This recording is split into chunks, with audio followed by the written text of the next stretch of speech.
Goodbye, miss. Take care of yourself as best you can.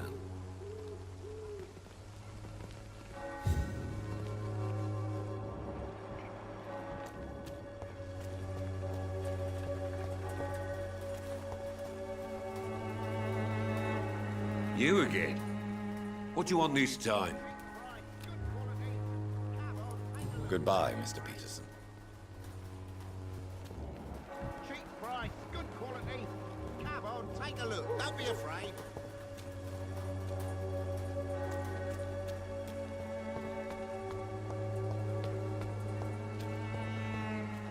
Soon the time.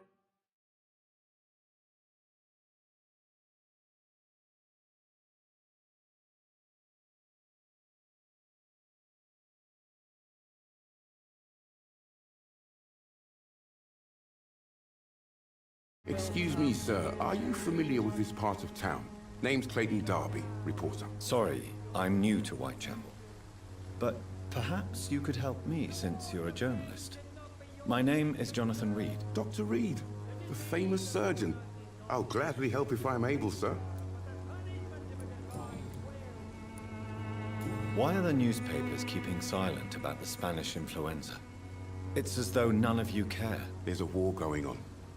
People shouldn't be demoralized by news of deadly diseases.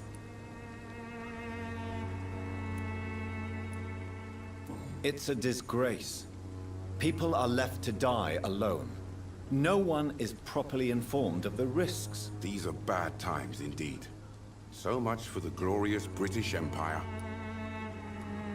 Have you any idea of the danger you face in these streets at night? I've had to run and hide more than once from frenzied mobs incensed by the fever.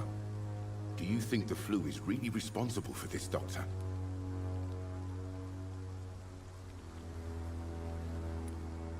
I'm convinced there is more at work here than a simple epidemic. Really? To be honest, I could say the same. Some of the sick I saw or heard of. My God, what happened to them? What is a journalist doing in this borough after sunset? He goes where none of his colleagues would dare to go, to inform the country. So you risk your life to reveal the truth. I saw many reporters do the same during the war. Whitechapel is the crucible of so many untold stories and tragedies. I want people to know them. That's quite honorable of you. But is the public interested? Not at all, sir. And that's why I'm an independent journalist, hoping to sell some stories.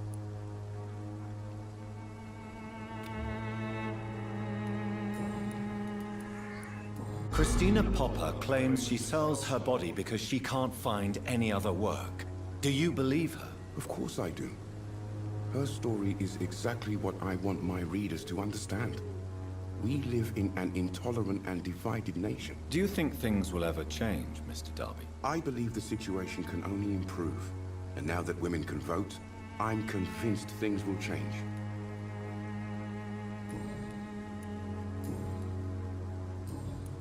Do you need assistance? That would be nice of you, Doctor. Who knows what I may have caught during my investigation. If you persist in investigating the most pox-ridden boroughs of London, you must accept the risks. Thank you, sir. I heard you're investigating an underground medical dispensary in Whitechapel. What do you know about it? Not much, I'm afraid. They are wary of strangers, and I'm not really an acquaintance of theirs. Why do you care? I'm a doctor, Mr. Darby. I care about everything involving public health and this epidemic. Are you sure you're not just concerned about the repercussions that a scandal involving a certain Nurse Crane from the Pembroke Hospital would bring? Without a doubt, you are a damn fine journalist, Mr. Darby. What do you know of her accomplice, a man named Darius? I don't know much about the man. He's very cautious. Never goes out. Doesn't seem to have any friends or family. He has no relatives at all? No. Except for that strange man, a poet named Richard Nethercott, who sometimes comes by. Darius would never let him in. Where can I find this Mr. Nethercott? He spends most of his time lurking around Whitechapel, talking to himself or declaring verses. These days, you can usually find him behind the church. He never goes out. No. A few days ago, he unexpectedly did. I followed him, but it was just a ruse to keep me away from his house. Really? How do you know? He went to the nearest mailbox, but just before posting his letter, he ripped it up and threw it away. He never goes out. No. A few days ago, he unexpectedly did. I followed him, but it was just a ruse to keep me away from his house. Really? How do you know? He went to the nearest mailbox, but just before posting his letter, he ripped it up and threw it away.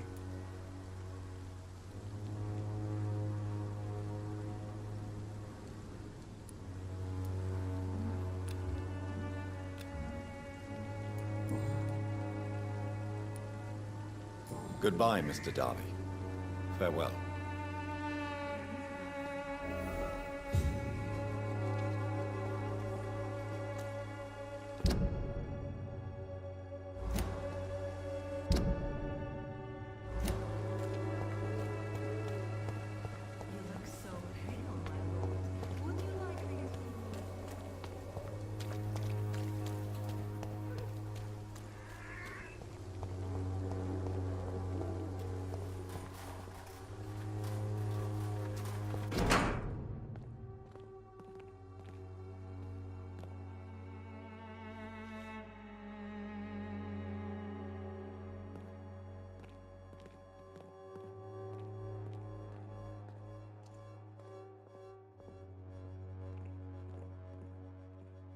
The content of Darius' letter to his children could give me more leverage to enter.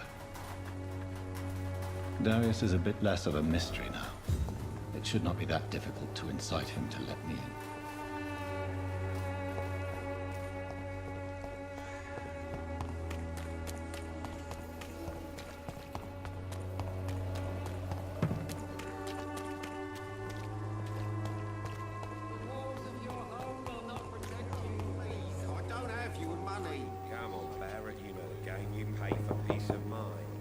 Hello, young man. I'm Dr. Reed, and I would like to ask you a few questions. May I enter, please? Sorry, no, sir. My father does not like people entering our house, you see. Your father is worried about you, boy. He asked me to look for you. So my father actually worries about me then? Okay then. Come on in. I'm Harry, by the way. Is there only pain and suffering in this world? So, may I ask you a few questions? I'm not bothered. What could be worse? How do you feel? I'm fine. I mean, it's not easy every day, but I'm fine. I'm just tired of being sick all the time. If only I could be tough like... well, you know. Speaking of which, what can you tell me about your father? My father is an idiot who makes idiot things. That's all I have to say. Forgive my bluntness, young man, but you don't seem happy living in Whitechapel. Why should I? I never wanted to come here in the first place. It was my father's decision. And look around you. Does this look like a nice place to live?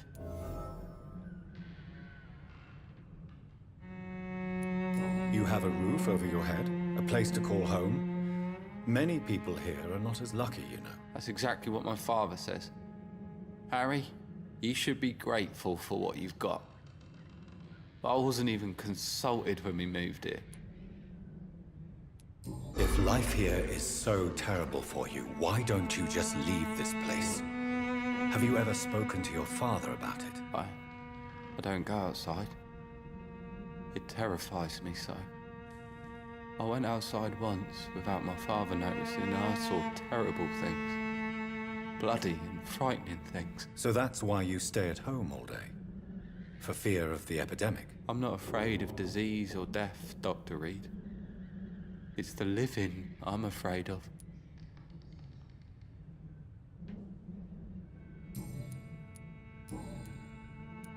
Your father and Mr. Lewis used to be good friends.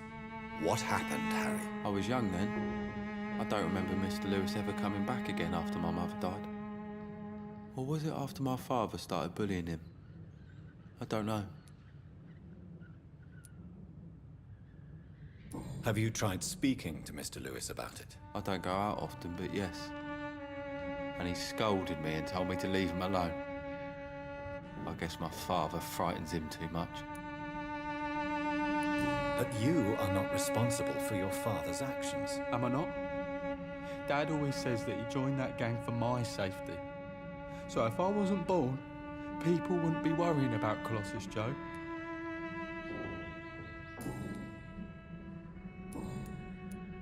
Do you know Nurse Dorothy Crane from the Pembroke Hospital? I'd like to know more about her. Yes, I know her. She came here to examine me when I was very sick. She said I should go out more. Do you need any medical help, young man? Yes, I do. I feel so tired. I don't know if it's the epidemic, but everything seems so hard. I will see you later. Goodbye, young man. Take care of yourself. Is there only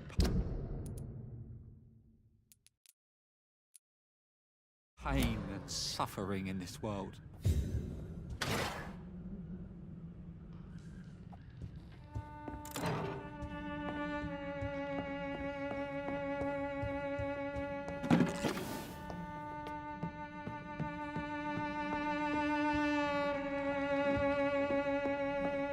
It's locked.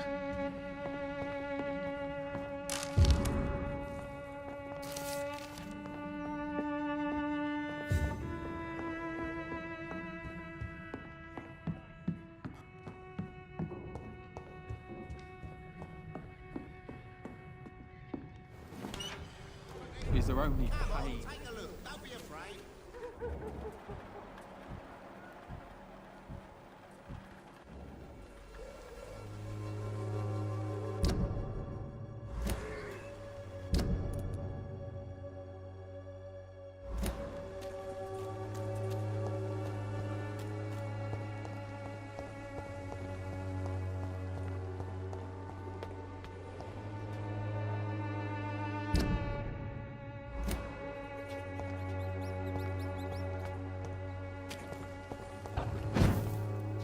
I cannot enter.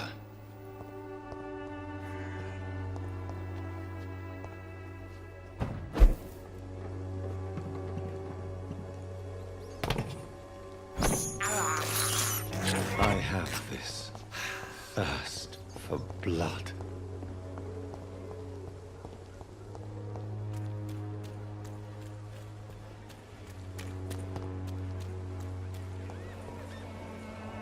Fancy buying something, sir? You never lose your focus, do you?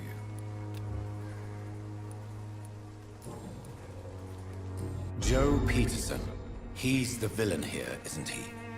But you seem to know each other. I've known Joe for years. I saw him box once or twice. He was a friend then. But these days, he's just another thug. What can you tell me about Mr. Peterson? Besides his behavior toward you, obviously. Colossus Joe was a decent boxer, good one even. But after his wife passed away, he found every excuse to stop training. Just wanted to pick fights with everyone.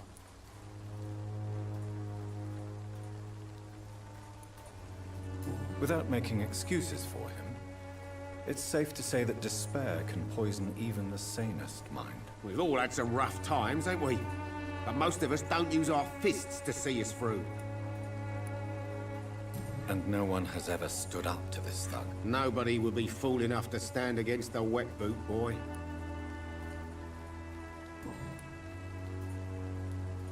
What do you know of Harry Peterson?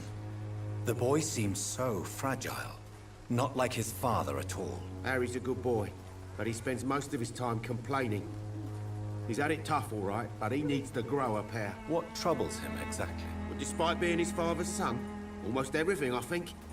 He never wanted to come to Whitechapel in the first place. Hates this place more than most of us.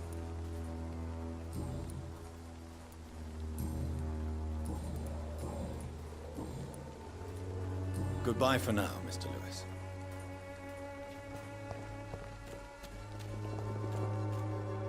Hard to pay, one way or another. You're late. You again?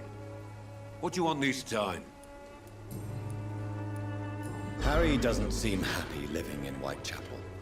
Why did you make him come here? I've always put my son's interests above everything else, whatever he may think. Our house is small but affordable. The walls are thin, but the door is solid. You really love your son, don't you, Mr. Peterson? He's my pride and joy. Even if he hates me for the choices I make and pushes me buttons more than he should. Do you have any regrets? Only one. Not to have my beloved wife by my side. She died when Harry was little. My sweet Jane. She gave the boy confidence. Since the criminal nature of your job means you could be arrested, are you not afraid of what would happen to your boy if you were? No one will ever take my son away from me. If that ever occurred, I'd hunt the bastard down and rip off his head with my bare hands.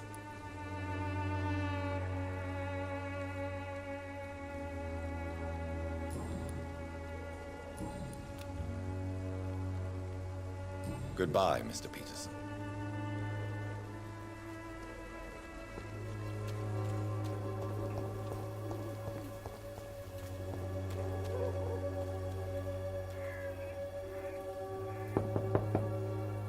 Mr. Petrescu, just 1 minute, please. You again. Go away.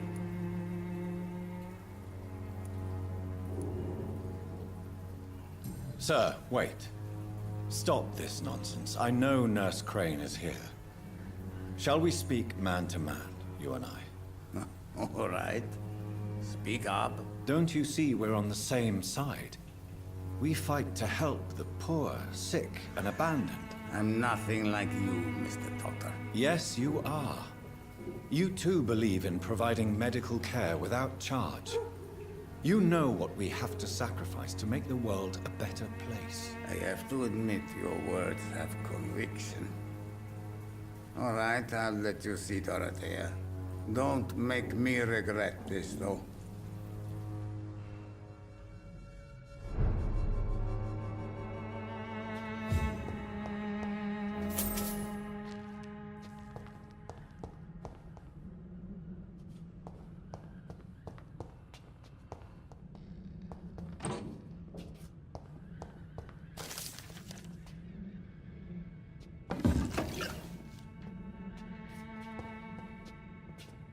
It's locked, all right.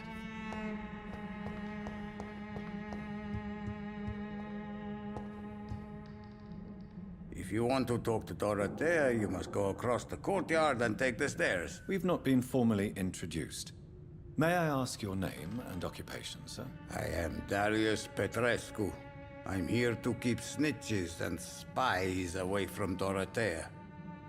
And I also run this little print shop. Do you need some help, Mr. Petrescu? I am very tired, but that is all. I don't need you, Doctor. Well, if you feel all right, that's fine.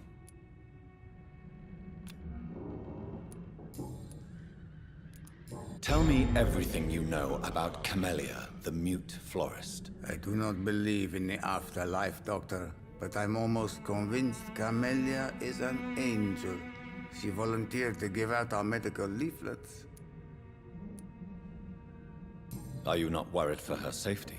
She is as brave as she is tough, and clever, too. If only I had met her when I was younger. Are you in love with Camellia, Mr. Petrescu? Don't be stupid. If I had met her when I was younger, we could have won our revolution. Who is she, really? Do you know where she's from? She's not from around here, that's all we know. Camellia is not even her name. It's her favorite flower. You say she has no close family. Well, there's that awful poet who constantly follows her around like a lost puppy. A good man for sure, but a very poor writer.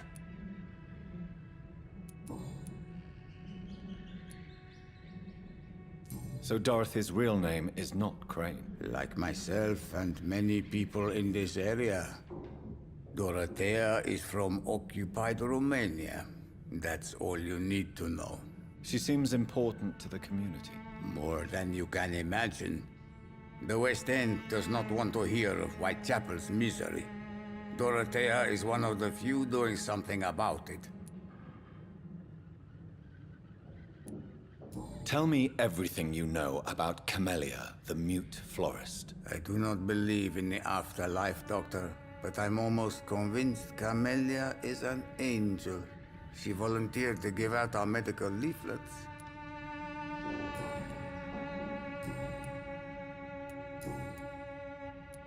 Do you have any family left, Mr. Petrescu? Children or grandchildren? Who knows? I have abandoned my people for so long, they might as well be dead. As dead as I am for them, I suppose. Don't be embarrassed, sir. If you must know, my own father disappeared many years ago, and I forgave him. It's quite awkward to talk about our families like this, but thank you, Dr. Reed. I appreciate your trust. This war won't last forever. Did you ever think of returning to your country now it's free? No. I have taught strength and determination to my sons and daughters. I'm an old, dying man who only has memories of better times to cherish. I know you fought for your country when it was occupied, Darius. Tell me more about it. I know my days are numbered, and I know I won't see my homeland again. But I fought for Romania all my life, and I will until my last breath. But Romania escaped the grasp of the Austro-Hungarian Empire. It's a free country again. But it's not the country I fought for. My homeland is not appeased, Doctor. And I still see a dark future ahead for my people.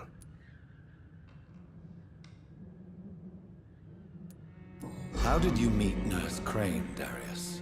Why does she trust you? I'm her oldest friend in England. Dorothea and I share many ideas about this country and about the country we left. You mean occupied Romania, don't you? Even if not directly, I fought against your enemies. Really? Then perhaps you have more in common with Dorothea than meets the eye, Dr. Reed.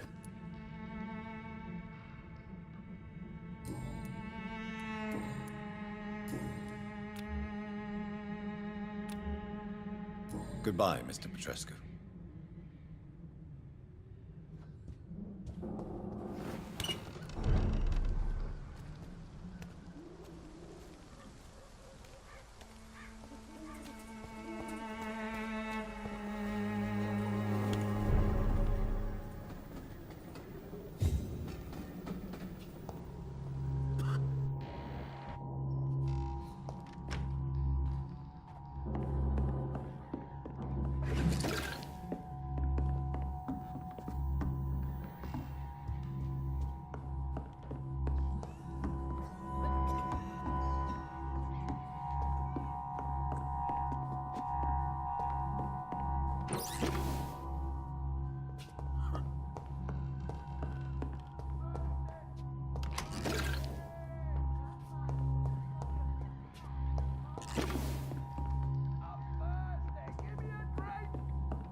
What do we have here, nurse? Patient Razvan Vasily. High fever running on 3 days.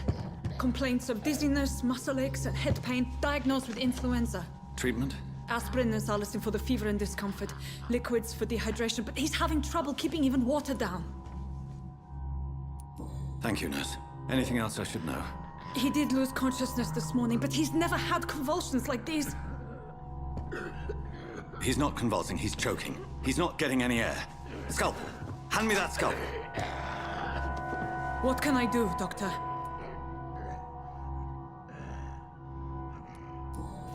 It's too dangerous to operate with these convulsions. Sedative, nurse. Do we have any anesthetics? I'm sorry, Doctor. None at all.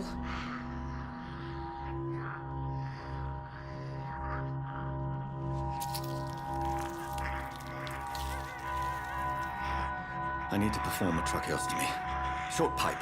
That rubber tube will do. We're going to cut a passage for air through the neck. Yes, Doctor. He's breathing again, but he's coughing up blood. Internal hemorrhaging. I need to make another incision into the chest cavity to drain the fluids from the lung. Prepare another tube. A thoracostomy? Doctor, we've nothing to fight the infection. We need an aseptic environment. Right then, Nurse Crane. What do you suggest we do? I've no idea. I'm not the doctor. Time is of the essence. We need to perform a thoracic drain. Yes, Doctor.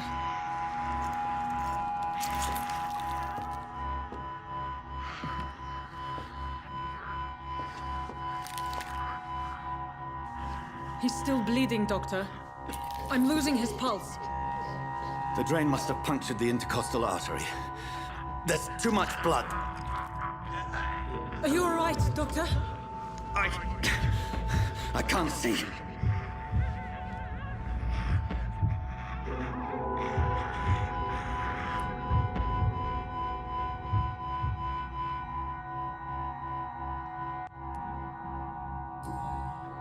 Yes.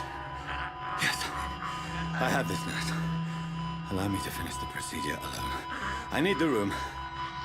I'd prefer to stay and see this through. This is my patient, Doctor. I have needle and thread for stitching the wound.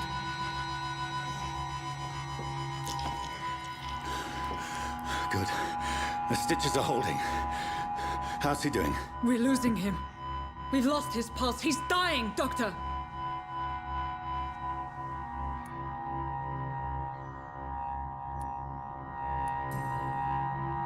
Cardiac massage, now. Cardiac... What? Are you making this up as you go along?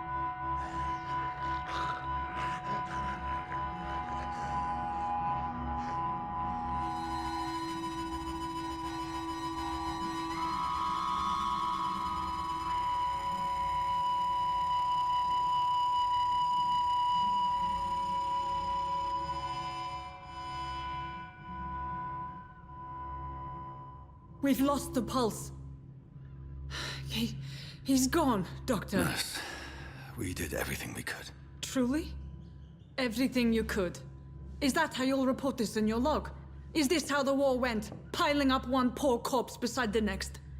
This was not an influenza-induced seizure. I've never seen symptoms like these on the continent. Neither have I. But the previous symptoms leading up to this attack were the same, indistinguishable from the epidemic. No. There was something more vile in these reactions. Something primitive. There have been numerous reports of mental breakdowns caused by the fever that accompanies the flu itself, Doctor. Yes, but... I'd best take some samples of the blood for analysis.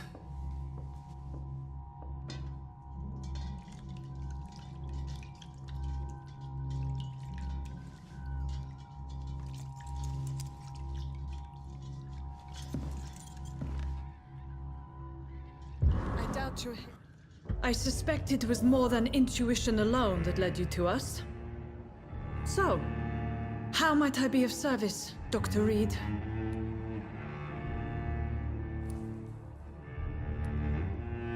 I've come to put an end to this insufferable blackmailing, Dorothy.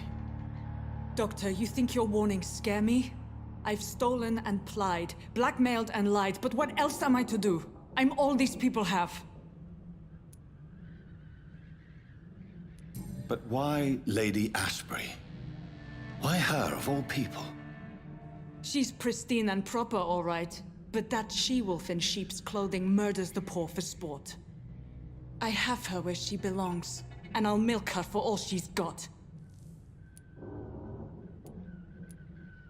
Dr. Swansea is a sensible and honest man. He wouldn't have refused your friend's care at Pembroke. It's easy for you to say, Doctor. These people cannot go to the police, nor to the hospital. They don't even speak English. They depend on me for everything. So, the end justifies the means. Is that your defense? I know you're kind, Doctor.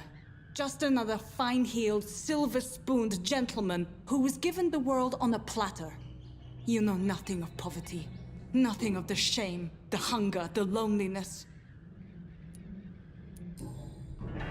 You've convinced me of the sincerity of your actions and their noble justifications.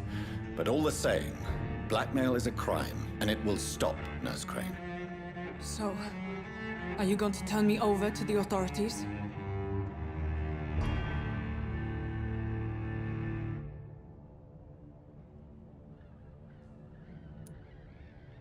Nurse Crane, there is no question that the work you've done here is extraordinary, but this dispensary is incapable of coping with the outbreak. It's only a question of days before the situation at hand will overwhelm us. I cannot allow it. It's my duty to put an end to this immediately.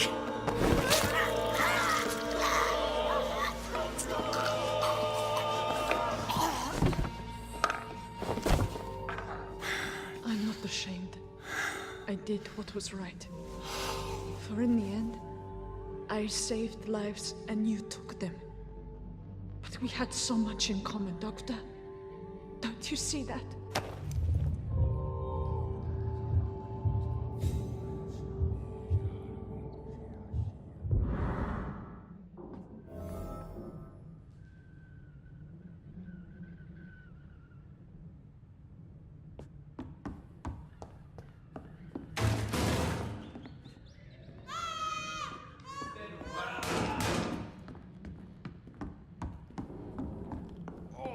This one stinks already. It's a leech!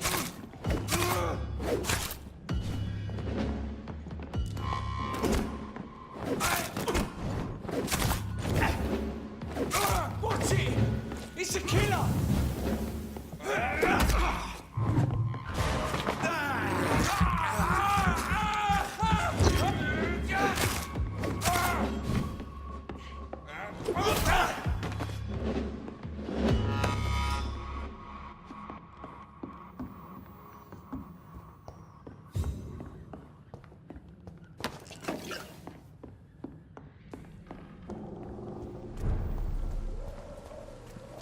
Steady, boys, we've got one of them!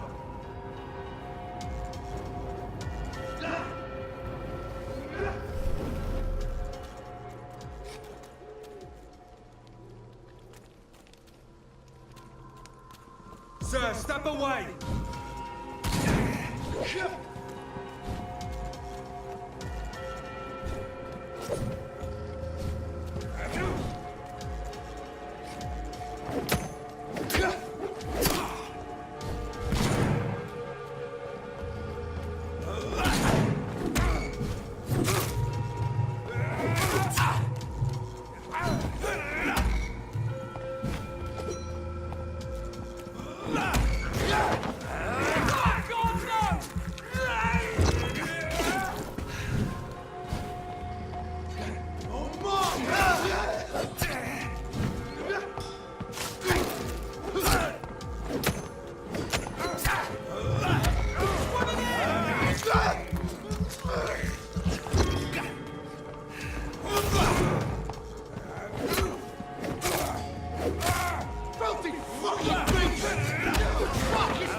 Its head!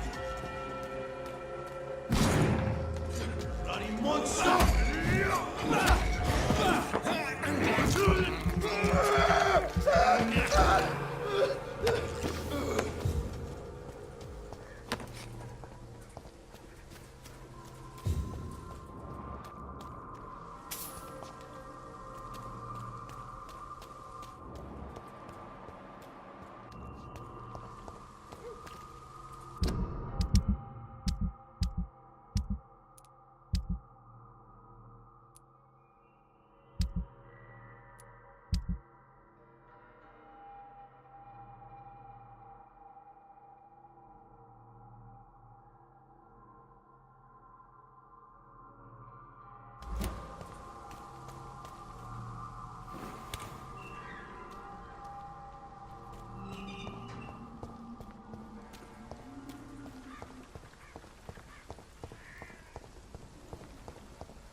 Human blood. Whoever left these marks did so deliberately.